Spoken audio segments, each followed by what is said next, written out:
আসলে শিক্ষিত হওয়ার আগে তো মানুষ হওয়া দরকার, ঠিক না? শিক্ষিত তো সবাই হতে পারে। তো আমাদের এখানে আমরা যতটুকু করি আমাদের অল্প পরিসরে আমাদের বাচ্চারা যেহেতু জোহরের টাইম এখানে থাকে, আমরা ওদেরকে 3টা টাইমে এখানে নামাজ পড়াই।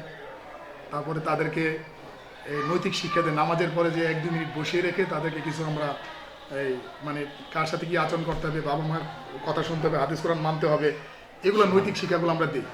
এবং দেখা যাচ্ছে এখানে আমাদের টিচাররাও এই বাচ্চাদেরকে, আমাদের যে টিচারগুলো আছে একজন টিচার কিন্তু ধূমপান করে না, আমরা ওগুলো দেখিনি। হ্যাঁ, তো সেই ক্ষেত্রে আপনার টিচাররাও নৈতিক শিক্ষা ক্লাসের মধ্যে নিয়মিত দিয়ে থাকে। আমাদের এই বাচ্চারা কিভাবে মানুষ হইতে পারে এগুলো দিক নির্দেশনা আমরা টাইম টু টাইম ওদেরকে ক্লাসের মধ্যে দিই। আমি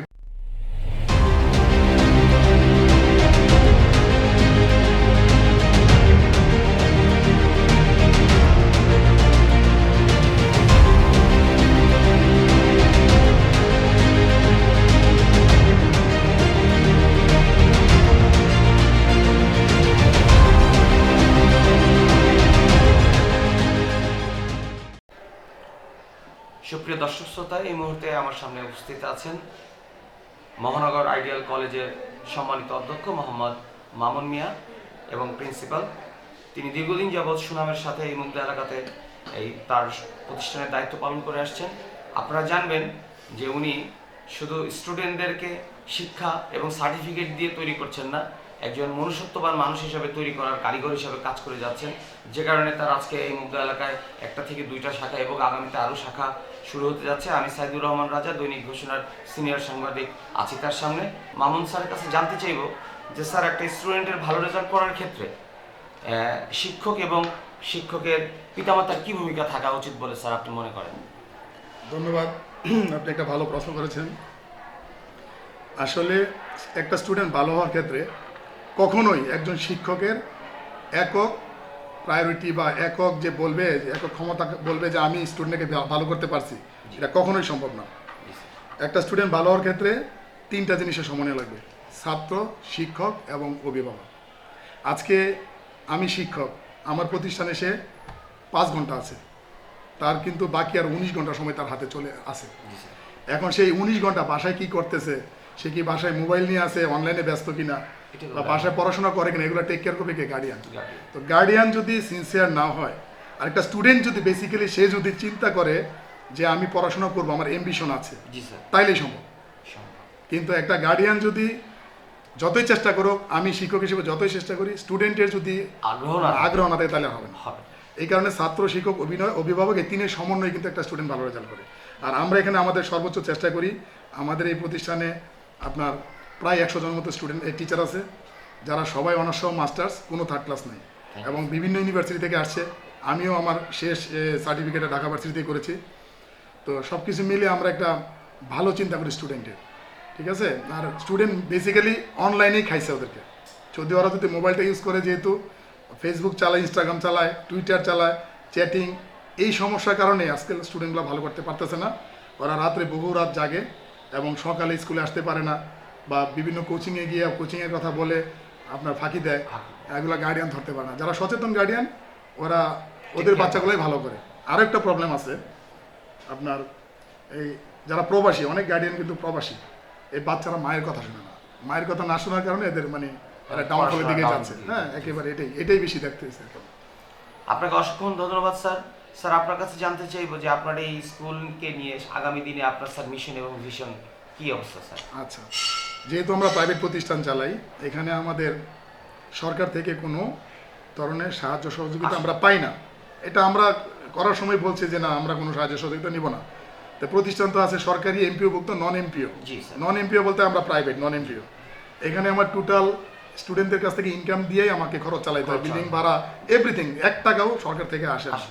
তো যেহেতু এটা প্রাইভেট প্রতিষ্ঠান, আপনি দেখবেন প্রাইভেট প্রতিষ্ঠানগুলো যদি তাদের শ্রম না বাড়ায়, তাদের সিস্টেম যদি ভালো না রাখে বা মান যদি না বাড়ায়, তাহলে ছাত্র নিচের দিকে যাবে, খারাপের দিকে যাবে।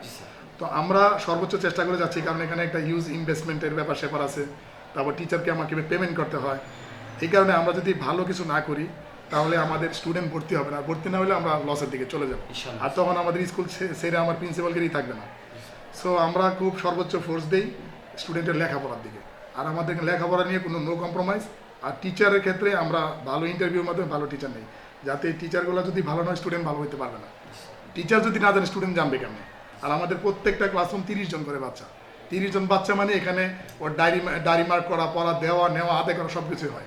এমপিভুক্ত প্রতিষ্ঠানে দেখছি অনেক ক্ষেত্রে 55 জন, 60 জন, 80 জন, 90 জন। এটা তাদের রুমও বড়। আমাদের রুমগুলো দেখবেন আপনি, এখানে দেওয়া আছে ক্যামেরাতে, ওপেন সব, একদম সব ওপেন। আমরা এখানে বসে সব মেনটেন করি।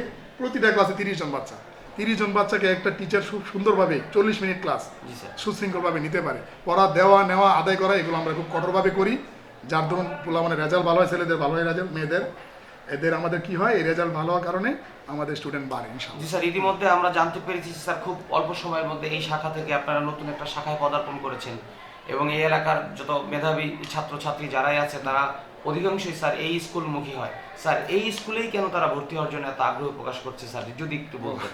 এটা হচ্ছে বললাম না, আপনার ডিসিপ্লিন থাকতে হবে, পড়াশোনা থাকতে হবে, প্রপার গাইডেন্স থাকতে হবে, যেটা আমরা করি। আপনি কতক্ষণ আগে যখন বসেছিলেন দেখছেন আমি স্যার দেখেছি। স্টুডেন্ট টিচার আসতেছে, আমি কিভাবে তাদের কিভাবে ডিল স্যার করতেছি, আপনি attend করছেন? এটা ডিল করার বিষয়। যেমন আমাকে এখানে সার্বক্ষণিক আমাকে শ্রম দিতে হচ্ছে, সার্বক্ষণিক যদি না বসি, ওদের ছাত্রের সমস্যা, স্টুডেন্টের সমস্যা, গার্ডিয়ানের সমস্যা বা আমাদের টিচারের সমস্যা, এগুলো কিন্তু আমরা করতে পারবো না, ডিল করতে পারবো। ডিল করতে। প্রতিদিনের সমস্যা প্রতিদিন আমরা হ্যান্ডেল করতেছি।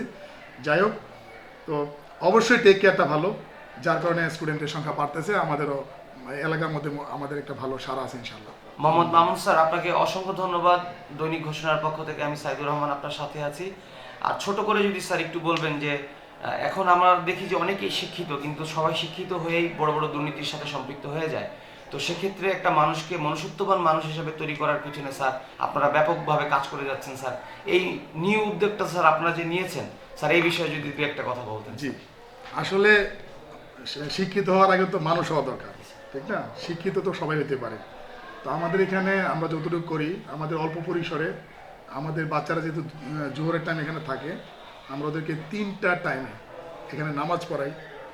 তারপরে তাদেরকে এই নৈতিক শিক্ষা দেয়। নামাজের পরে যে 1-2 মিনিট বসিয়ে রেখে তাদেরকে কিছু আমরা এই মানে কার সাথে কি আচরণ করতে হবে, বাবা মার কথা শুনতে হবে, হাদিস কোরআন মানতে হবে, এগুলো নৈতিক শিক্ষাগুলো আমরা দিই।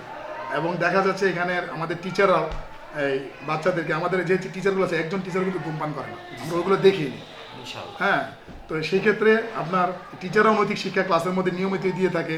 আমাদের এই বাচ্চারা কিভাবে মানুষ হইতে পারে এগুলো দিক নির্দেশনা আমরা টাইম টু টাইম ওদেরকে ক্লাসের মধ্যে দিই। আমি প্রিন্সিপাল হিসেবেও দিই, আবার নামাজের সময় নিজেও দেই, এবং যিনি আরবি হুজুর আছে উনিও দেয়।